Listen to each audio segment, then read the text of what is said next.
যে আনন্দটা ন্যাচারাল সেটা কিন্তু এই কোনো দলিলের অপেক্ষা রাখে না। লেটস সে আপনার একটা বেবি হয়েছে বা আপনি কোনো কাজে কামিয়াব হয়েছেন, আপনার মধ্যে যে ন্যাচারাল একটা রিয়াকশন আসবে, সেই রিয়াকশনটা আসার আগে কি কুরআনুল কারীমে স্ক্যান করে আপনার ব্রেইন, যে একটা স্ক্যান করে দেখি কুরআনুল কারীমের কোন আয়াতে এই আমার যে আনন্দটা এখন আমি আগামী 1 ন্যানো সেকেন্ডের ভিতরে আসবে সেটা আমি স্ক্যান করে দেখি এই আনন্দের কোনো দলিল আছে কিনা, সাহাবায়ে কেরাম করেছে কিনা, ফতোয়া আলমগীরিতে আছে কিনা। এগুলো কি আপনার ব্রেইন দেখে, আপনার আত্মা দেখে? দেখে না।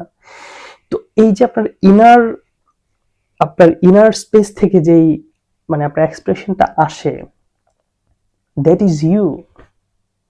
তো আপনার এই এক্সপ্রেশনটার ক্ষেত্রে তো আপনি কোনো দলিল খোঁজেন না।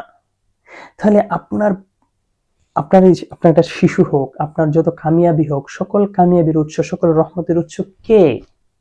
আমাদের প্রাণাধিক পৃথিবী। তো সেই পৃথিবীর সৌভাগ্য মানে আপনি আনন্দিত হবেন না? আপনার মানে স্ক্যান করতে হবে, কোরআনুল কারীমের আয়াত শরীফ দেখতে হবে, এগুলো কেন?